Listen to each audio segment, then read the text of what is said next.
Markets are on edge. Will our economies be ready for the disruptions we expect and the disruptions we don't yet see? Ladies and gentlemen, please welcome Bloomberg News editor, Mr. Richard Bravo.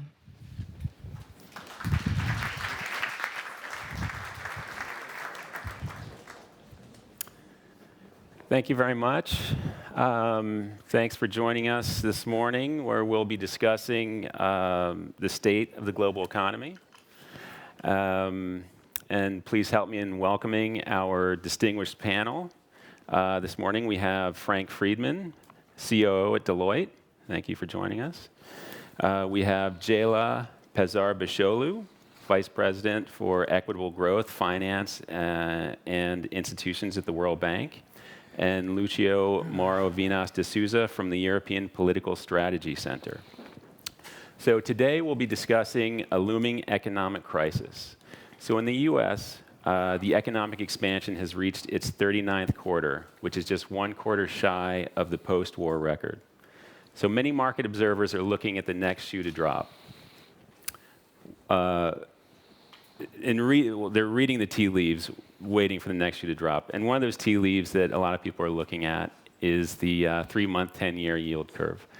Now, this curve has recently inverted for the first time since 2007, which was just before Lehman Brothers filed for bankruptcy, ushering us into the largest global financial crisis since the Great Depression. Separately, confidence among CEOs at small and mid-sized businesses fell to the lowest level in nearly a decade. And JP Morgan recently adjusted the probability of a recession starting in the second half of this year up to 40% from 25% just last month. Now, before we begin our discussion format, each panelist will make a brief introductory remark. And why don't we start with you, Frank? Good morning, everybody. And again, as always, thank you to the GMF for inviting me to speak about the looming economic crisis. You know, I suspect it depends upon where you stand and maybe your political inclinations and how you view some of the things that were just discussed in terms of historical trends as to whether you think there's going to be an economic crisis or not, and what you think of the overall state of the global economy and specifically the state of transatlantic economy. For us at Deloitte, we do not believe, absent a war, in which case all bets are off, or a bubble, which maybe there is one brewing, we don't believe there will be a financial crisis. Certainly nothing to the extent of 2007, 8, or 9. What we do believe, which is kind of obvious right now, is that there will be a slowdown, both in the States, latter half of this year and next year, as well as a slowdown in Europe. And when we look at the US economy right now is actually relatively strong. There is increased consumer spending. There is historically low unemployment rates, historically high stock market. There is low interest, and business investment continues to expand. But saying all that, there are some headwinds. One that was just mentioned is kind of time. We've had 10 years in the US of growth, unprecedented 10 years, never had before. The second is the trade issues that will be discussed later today. Third are some of the waning impact that the Tax Act has had, which was 2 years ago. And then finally, just the fact that the government is going to be spending less money this year than they did in the last couple of years. Now, if we turn to the other side of the Atlantic, but for Italy, all the countries are growing, but anemically, growing 1% to 2%. Germany came very close to going into a technical recession last year. The UK, France, Portugal, Sweden, Switzerland, growing at 1% to 2%. And the overhang over everything, of course, is Brexit. We believe that it could be a scary Halloween on October 31st when Brexit is determined, but a hard-closed Brexit, we believe there's a high likelihood the UK goes into a recession. So there's some headwinds across both sides of the Atlantic, but I think today's discussion ought to be about how we can change that. We being municipalities, governments, corporations, various stakeholders, how we can pivot and instead of having slow or no growth, perhaps move it to some additional growth. So 3 comments I would make that we could discuss later on. One is a refocus on entrepreneurship. 2 is innovation, but not just innovation, innovation for the sake of increasing productivity. And then 3rd would be either a new mechanism of funding or putting venture capital on steroids. So I look forward to the discussion today. Back to you. Thank you. Ceyla? Good morning. First of all, thank you to GMF for inviting me. It's a pleasure to be here. I have been working on recessions or crises for 30 years and learned not to predict whether we will have one or not. But what I would like to say are a few things. One, the vulnerabilities are high, and that worries us. We lowered our global growth forecast to 2.6 just on June 4th, and right after I was at Fukuoka at the G20 meetings, and all of the central bank governors of the G20 and finance ministers warned against risks to the downside. And there are 5 issues that worry me. One is a lot of policy uncertainty, be it on trade, be it on other matters. So uncertainty means less investment, and it really impacts growth. So the first one is policy uncertainty. The second one is very high levels of debt, and that's public sector debt in all countries, advanced economies as well as developing economies. And for us at the World Bank, the low-income countries, which are at really high levels of debt distress. Third, and that's both government debt as well as corporate debt. So we have very high levels of private sector and public sector debt. Third is accelerating climate-related disasters. And these shocks really becoming very powerful, sometimes 200% of GDP impact for some of the countries. Fourth is technological change and changing business models, which impacts anything from taxation to how we can predict growth to how the digital technology is impacting economy. And fifth, which for us at the bank is the biggest worry, I should say, and that is the widening income gap, especially in some of the countries and really concentrated poverty in sub-Saharan Africa, some countries in sub-Saharan Africa, and especially in fragile and conflict states. And that has implications for the world. It has implications on forced migration. It has implications on aspirations, on security. So those are the 5 issues that worry me. Thank you. Good morning to everybody, and once again, thanks for the invite. On the premise of the discussion, if there is going to be a crisis, let's forget the looming one. That's like asking in Belgium if it's going to rain. Any single person living in this country knows that with a probability of 1, the answer to this question is yes. Is there a looming one? Is there going to be something in the medium term? We cannot say that because crises, they are effectively conditional on the policies that are undertaken by economic actors, be those governments or the private sector. It is clear that we have been on a long streak of continued growth, not only in the United States, our counterparts across the Atlantic, but also in Europe. We have been now on, depending on how you count that, for 5 solid years of expansion. We have, again, like our counterparts in the United States, record levels of Europeans in employment. We have close to record levels of low unemployment in the European Union. What can we think could be potential triggers that could lead to a more noticeable type of slowdown? We have been clearly observing a limited deceleration of economic growth on this side of the Atlantic for both cyclical, member state specific, and more systemic types of reasons. The more systemic type of reason is obviously the very high level of exposure that the European Union and the euro area in particular have to external shocks.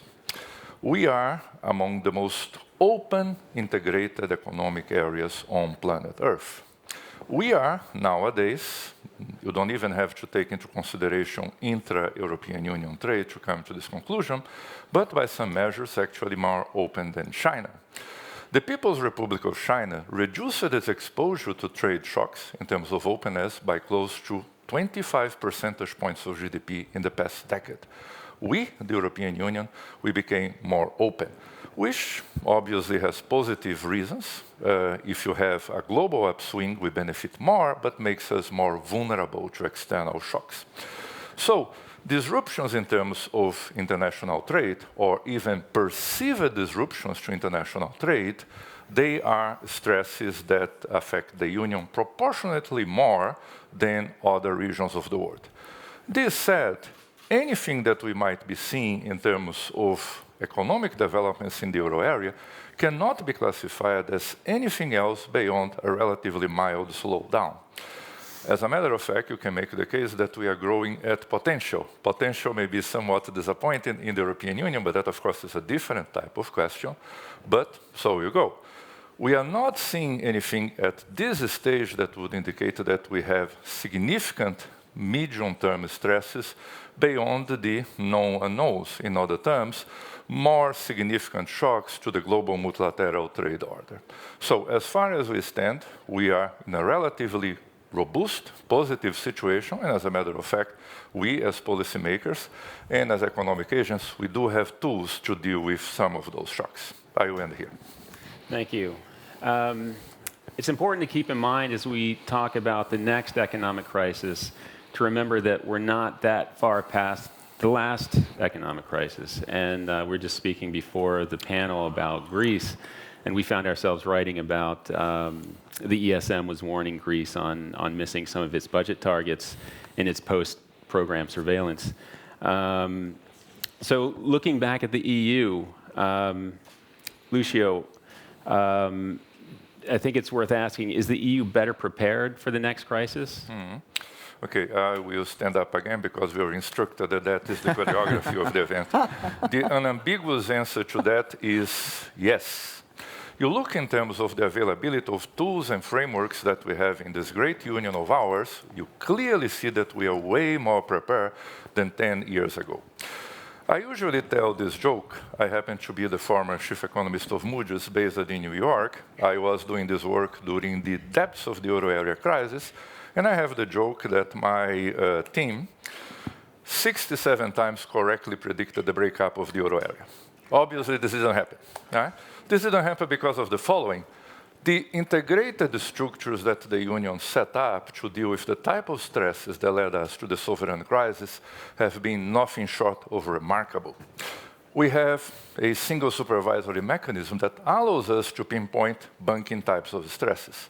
We have very significant support frameworks, our very own, even if we don't call it at this stage, European Monetary Fund, with a capacity to provide support to the level of close to $1 trillion to a country that enters into a situation of external constraints.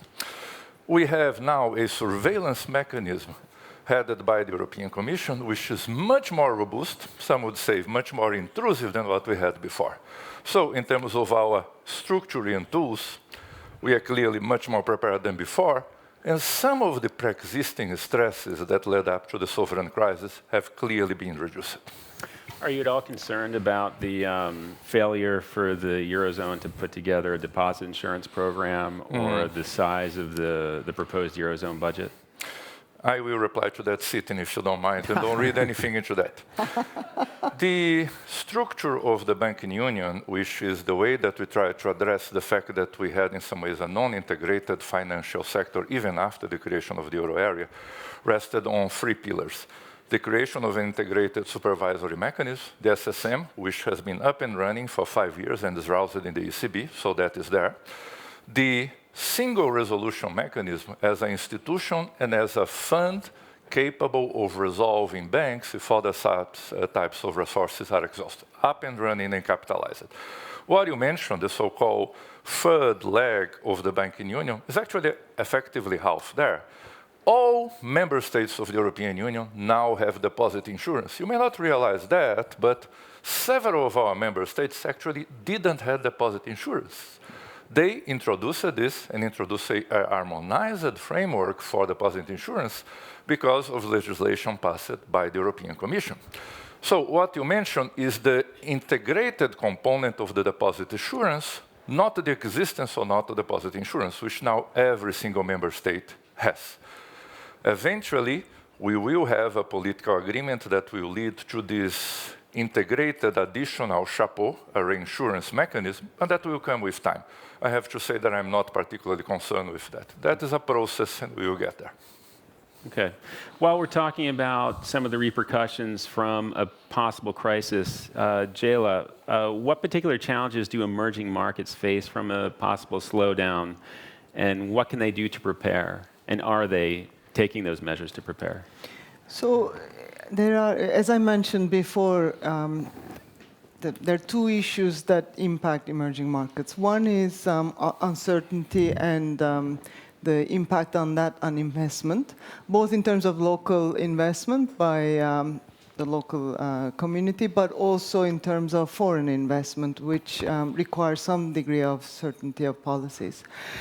The second is the high debt, which limits the fiscal space and the monetary space to be able to deal with any uncertainties that come. But many of the emerging market countries have actually done a lot of reforms in the past. There's much more to do in terms of structural reforms. And what that means is better labor market policies, better doing business policies, structural reforms that bring in private sector investment. Because what we see in many of the countries that we work in is that to reach the Sustainable Development Goals by 2030, which is a goal that we have set for ourselves globally, we need to see much more urgent and bold reforms in terms of the ability to attract investment. And that is a big challenge for many of the countries and requires not only national policies, but also regional policies as well as global coordination. Frank, how about the private sector? From your perspective, are they prepared for a downturn? Yeah, I'll address that in a second. But if I could just pile on to the corporate debt issue. From our vantage, the bubble I talked about earlier was around corporate debt. And the amount of corporate debt that's been issued is about the same level of GDP in the US as it was before. The issue is that the percentage of low investment grade debt that's been issued is much higher than it was during the last recovery. It's about 77% versus 90% in the last recovery. And the amount of near junk has increased, and you couple that with the securitization of the debt, not knowing the risk characteristics, not knowing who owns it, kind of sounds similar to the mortgage crisis that existed about 10 years ago. And that's the bubble that I think people need to be cognizant of. Are the securitized products that exist now as dangerous as the ones that existed in the lead up to the 2007? I don't know, but I just know that the risk characteristics of the tranches are somewhat unknown, and the debt holders are somewhat unknown as well. Okay. So that's the one bubble I tend to agree. Relative to private, I think that I tell our companies when I consult with clients, I tell them you should never forecast, but you should always plan. And so in the last year or two, for my own company, we've undertaken a significant planning process around a downturn plan. Now, we've developed playbooks, but during a crisis or during a downturn, you're not going to pull out a playbook. But what happens while developing playbooks is you become a lot smarter about things. You think about things. You think how you should react. So I'll give you some things that we've told our clients and we're doing ourselves. First of all, you better have a strong balance sheet. And by a strong balance sheet, it means two things. One, you should have lots of cash or liquidity. You should consider borrowing while the borrowing rates are good. And you always borrow when you don't have to borrow. Because if you wait till you have to borrow, the likelihood is you don't get to borrow. The second thing is we tell our companies to watch your receivables like hawk. We tell them to secure their supply lines, because in a downturn, not all your suppliers are going to make it. And if they don't make it, you better have alternative choices. And then finally, we suggest to them, think about something that's counterintuitive, something that your competitors might not do in a downturn that you would consider doing. So I'll take our own example. In May of 2009, at the height of the recession, we bought a company called Bearing Point, which absolutely turned the table for us and made us a much stronger player in our federal business. And so I think it's important that you have a strong balance sheet, and that's the one thing that we tell our clients is to be prepared for. But I think planning scenarios is as important and more important than forecasting, and it really gives you the ability to think through what you might do during a downturn. Maybe for a moment, if we can zoom in a little bit into the EU and look at Italy. I know Conte is meeting with Jean-Claude Juncker tomorrow in Osaka, and they'll be discussing ways for Italy to avert an excessive deficit procedure from the Commission. Lucio, do you think this conversation will be successful, and can Italy stay within the rules of the EU budget? Allow me to start by saying one small comment to what was said before about the bubble on spec-grade debt. I mean, I assume that companies and Pricewaterhouse have a subscription to Moody's services. I'm not doing a propaganda for my old company. So if you're buying that, which is on spec-grade territory, you by definition know that it's risky, right? So anyway, on your question. I am not going to speculate on what my boss, President Juncker, is going to be doing, but I know him to be an extremely successful individual. You can ask the American president on how successful and convincing he can be. Now, the way that the Union performs fiscal surveillance to its euro area members, so the member states which are in the single currency, is a regulated, rules-driven process with a significant degree of flexibility. Dual flexibility on the sense that we have to take into consideration real types of shocks and constraints which affect a country. Any discussions that will be held between the President of the Commission and a head of state of a European Union/Euro area member state will necessarily be framed by the rules of the Stability and Growth Pact, our fiscal surveillance framework.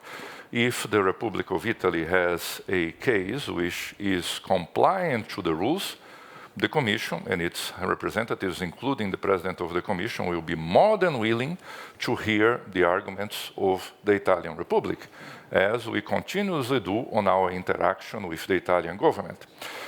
We have very constructive relations and interactions with the Prime Minister of the Italian Republic, with the Minister of Finance of the Italian Republic. They have been constructive and open throughout, and I'm absolutely sure that any meetings and discussions in Osaka will follow the same rule book.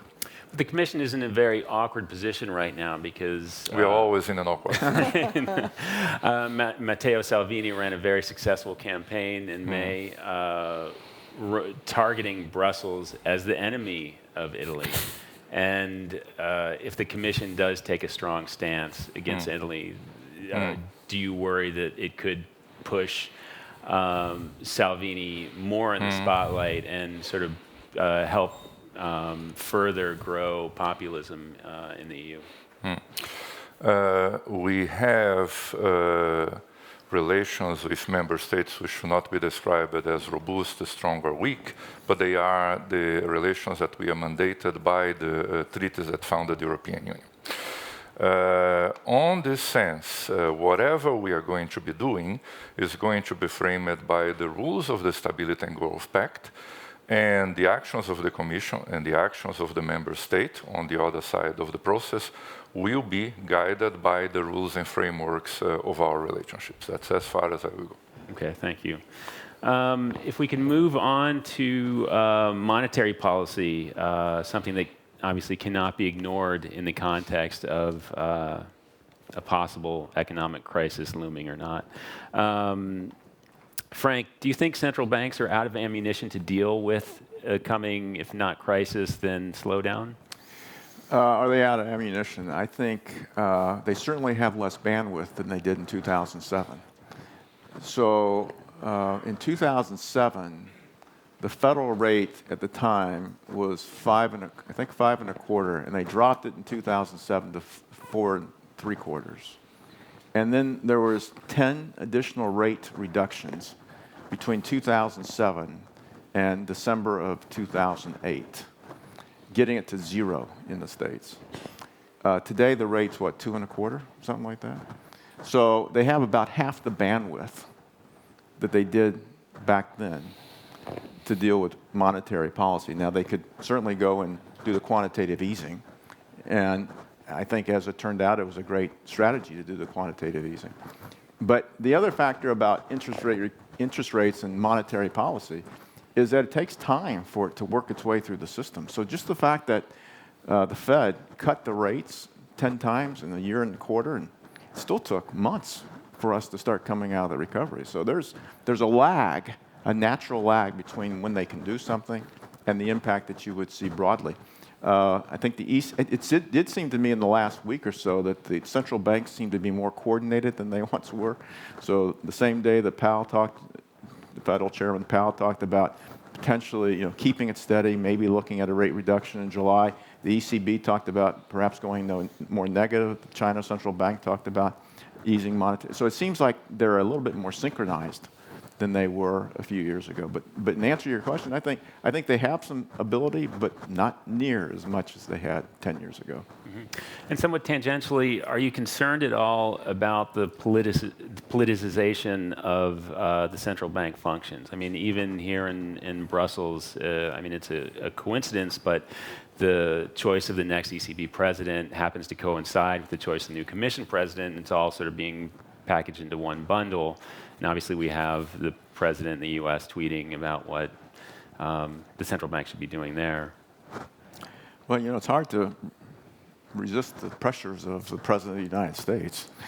And I think the Fed, and I know some of the folks personally on there, I think the Fed is very much, they very much want to be an independent body. Mm-hmm. And I think that they are the type of folks that generally will stay above the fray, do what they think is the right thing for the country, take the hits, but it's hard to not pay attention to the pressure that comes from the administration. Sure. Can I add to that? Of course. Because it's an issue that I feel very strongly about. I think it's very important to protect the independence of central banks.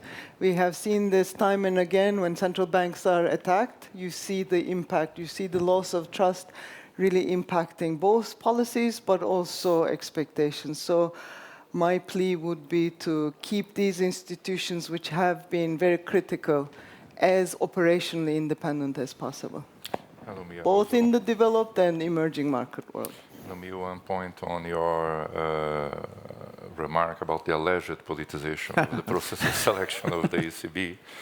On my experience, regardless of the background, regardless of nationality, you go to Frankfurt, you sit on that chair, and you become the president of the European Central Bank.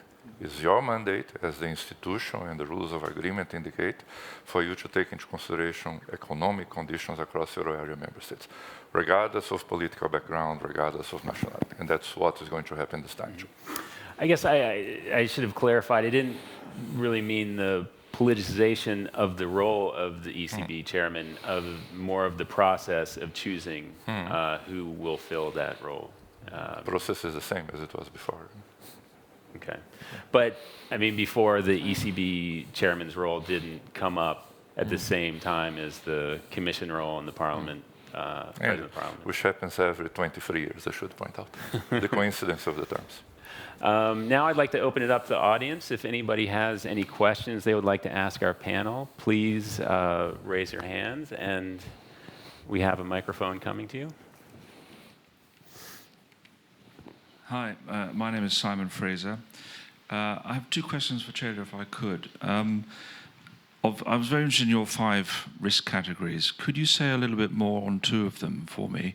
First of all, how do you evaluate the scale of the geopolitical risk to the global economy? I'm thinking back to the presentation on China that we had before this panel. So how do you scale the potential impact of the US-China trade war on the global economy? And secondly, could you say a little bit more also about the scale of the climate-related impacts that you touched on very briefly, say over the next decade, in terms of the global economy? Thank you. Should I take this? Okay, so thank you for these questions. I think in terms of geopolitical risks, the trade tensions have huge implications on many of the countries, both in terms of what I talked about, investment risks, but also in terms of the global value chains and how that works across all of the countries around the world. So in order to put a number on it, it's very difficult, but we have done some estimates to look into what would an escalation of trade tensions between different countries, especially US and China, but others, imply in terms of poverty, in terms of lost investment opportunities, and the numbers are very substantial. So I think we even had, we were looking at how much of the poor go below the extreme poverty line, and that increases by about 30%, which is a very substantive number. And we have very substantive, robust, rigorous research that we have just published about a month ago, looking at the impact of trade on inequality. So I think geopolitical risks, uncertainty have huge implications. We have seen this in the past because private sector will not take investment decisions when there's so much uncertainty. In terms of climate-related risks, that's a very large unknown because, as I said, we see many of the implications of disasters, be it in Asia, be it in the Caribbean, and so on. And that ranges from anywhere from 10% of GDP in terms of fiscal costs and implications on growth and employment, to for some countries, it's about 200%.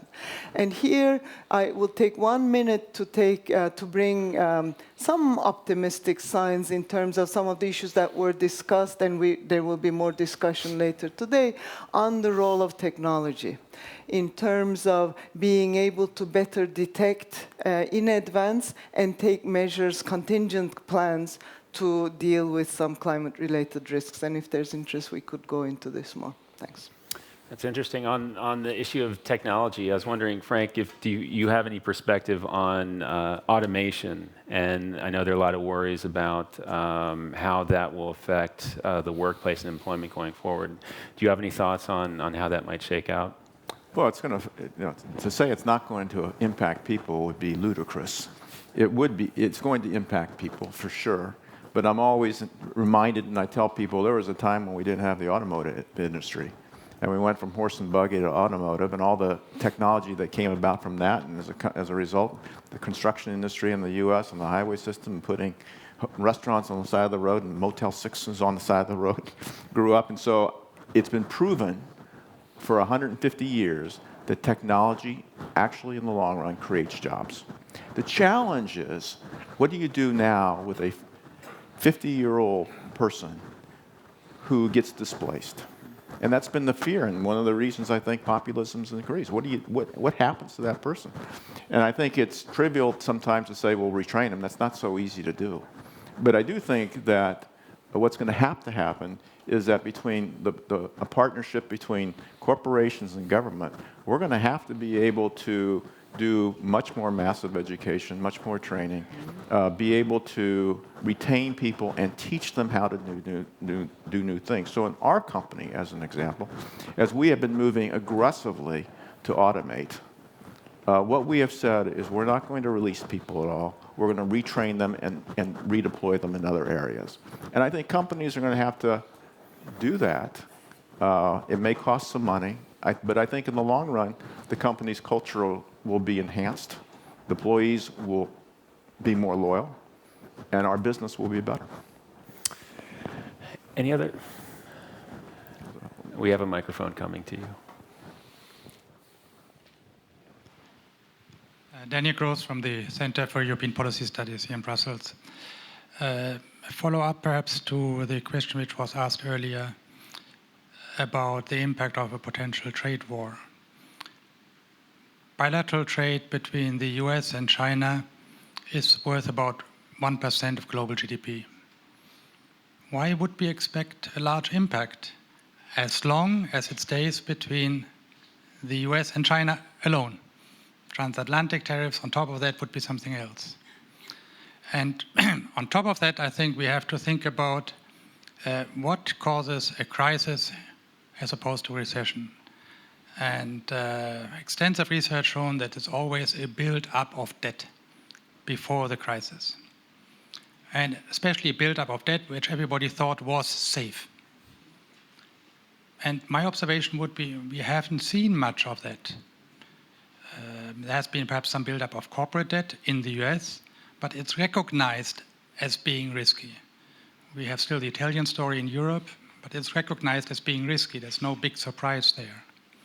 So my question is, should we really expect such a strong impact from a Sino-US trade war limited to these two? And should we really expect it to transform itself into a crisis via this accelerator mechanism through the financial markets? Okay, many thanks, Daniel, for the easy question. You are analytically correct on the sense I am a trade economist by background. I started my career doing computable general equilibrium model. If you have a distortion which is essentially applied to only one pair of trading countries, what effectively happens is that the other countries become less uncompetitive. And as a matter of fact, if you do modelizations with the assumption that is only going to be the US and China which are affected, actually the rest of the world benefits from that. That is an intuitive type of result. The point here is, the key question, is this restricted to those two very important trade partners, and if there are no other repercussions in terms of, let's say, global value chains? Because it's not that intuitive, the fact that it's just between the United States and China. You also have the expectational question. In the end of the day, you're observing the set of actions between actor A and actor B, and you may have a reasonable expectation that one day we will spill over to actors C, B, and D, right? And then you do have private sector retrenchment in terms of investment on fixed capital, and this may have implications which are not fully covered by traditional computable general equilibrium model estimations. And I was reminded that I was told never to use econometric language in settings like that, because that's a no-go. Allow me to make one remark on what was said before about trade stresses. I personally think that one underestimated component of the way that change in trade patterns affect developing countries is exactly the technological nexus, which is not per se related to trade stresses. Things like online automation, reshoring, they actually shorten global value chains in a way which could be beneficial for certain regions of the world. I'm thinking of the United States and Europe, as a matter of fact, and detrimental to other developing, emerging regions of the world, which were on those more prolonged global value chains. If we shorten them, because now it's more cost-effective for us to be doing this between us and Turkey instead of doing this between us and Ethiopia, so much for us, but of course the other guys which are now off the global value chains, they are affected. This is not related to trade stresses per se, it's truly a technological shock. If I could pile on as well, I do think you cannot limit trade issues to two countries. Yeah. The supply chain is too globalized to be able to do that. What is mine is made up in part by yours, and what is yours is made up in part by mine. And so I think that it's going to be the thought that you can limit it to two countries, I think we've moved beyond that. I'm going to add to that as well. So we were instructed to get up, so I think what we also need to think about is what that means for China's growth and what are the implications for China's demand from the rest of the globe. And what has been happening in the last decade, and I sounded a bit pessimistic, but I also wanted to say that we have made enormous progress in addressing global poverty. So in the last decade, the number of countries that used to be considered low income declined from 60 to 30. And that's a huge achievement. And that's a lot of that is actually in Asia. There's a lot of progress with exports, being able to, access global value chains and so on. Much of that demand was also through China. So the key question I think we should ask ourselves is, if China starts becoming more focused on internal demand, will that increase global demand, and what will be the implications in terms of global growth? And how do we assess that that prospect of changing dynamics globally? And the second issue you asked about debt and the riskiness of debt, and we are much better prepared as well in terms of the financial sector, global financial sector, after all these regulations and which were taken in an unprecedented, coordinated way since the global financial crisis. But we do see a large increase in collateralized debt obligations. They are small, but so was the subprime. It was small, but it turned out to be much bigger repercussions. What we really have a hard time understanding usually is the network effects, how a small problem can be interconnected through different systems. So I think we need to be prepared and we need to take action. And here, the need for international collaboration becomes very critical. Any questions from this side? I think we have a couple, sir.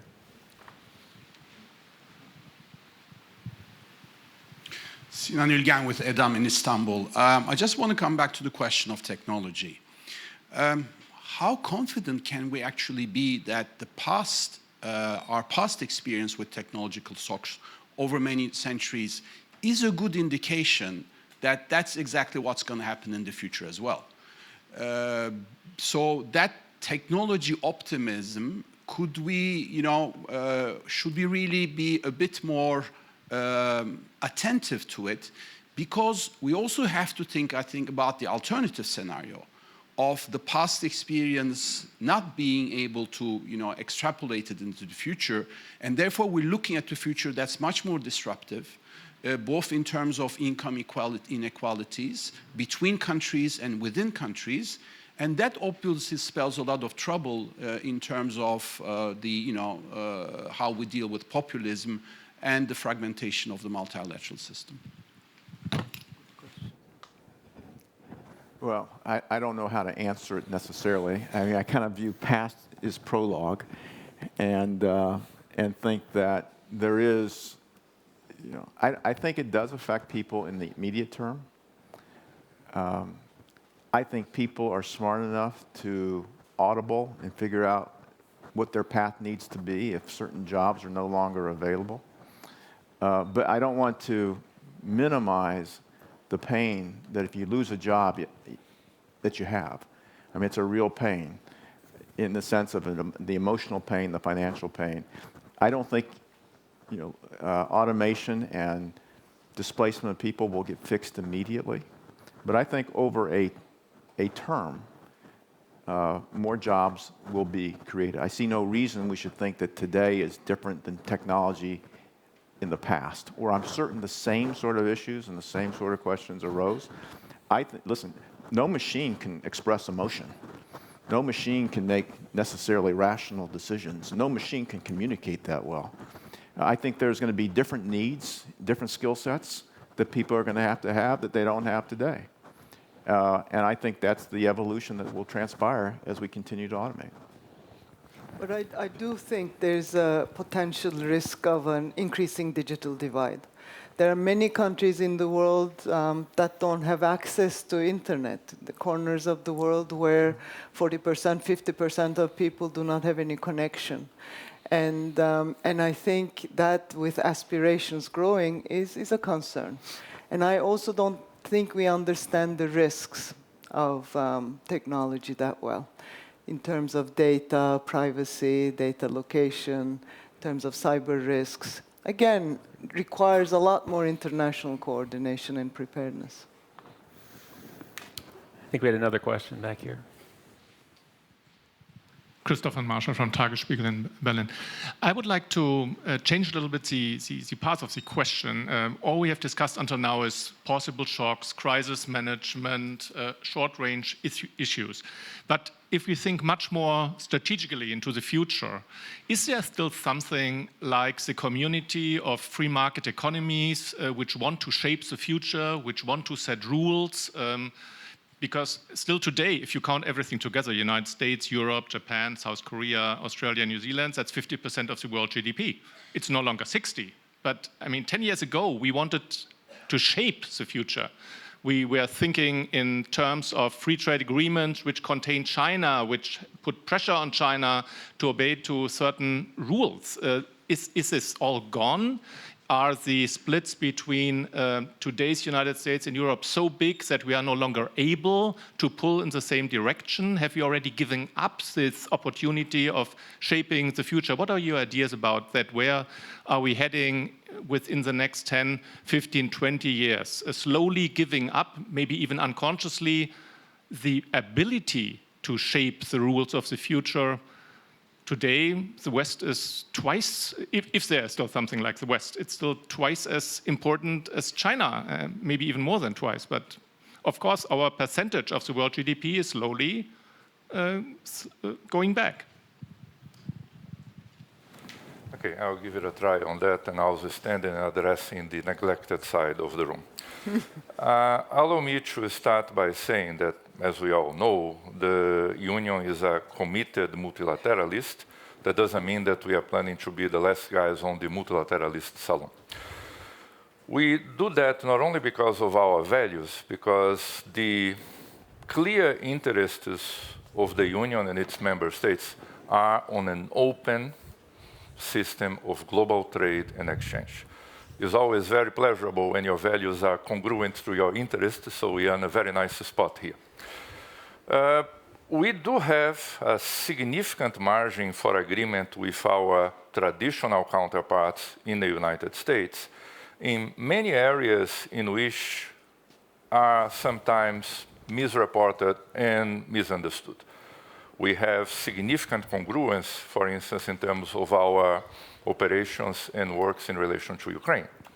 We have a significant congruence in relation to what we perceive as actors which don't abide by level playing field rules, which are not designed to benefit the United States and the European Union, but are designed to benefit all global economies. We do this because, in the end of the day, free trade is beneficial to you, to me, to that lady over there, to that gentleman on the back bench.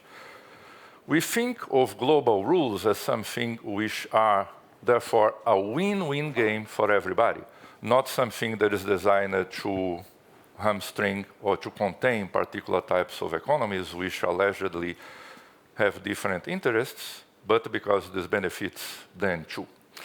Allow me also to say that even in areas related to the reform of the multilateral trade framework, there is broad agreement between the United States and the European Union and other partners like Japan, for instance. And those are things in which we keep on working to build upon. I would not be reading the rest in peace sign to multilateralism yet. I do think that there is a significant set of advantages that we all derive from that, and that's the reason why I strongly believe that the system will continue in the future. Either you want to speak to the question? If not, we've got time for maybe one more question if somebody has one. Well, the only thing I would say is, I think there's some things that need to be done systematically to spur growth and to continue the history that the U.S. and Europe lead the world in GDP and in growth. I do think venture capital is really, really important. It spurs innovation. It feeds startup companies.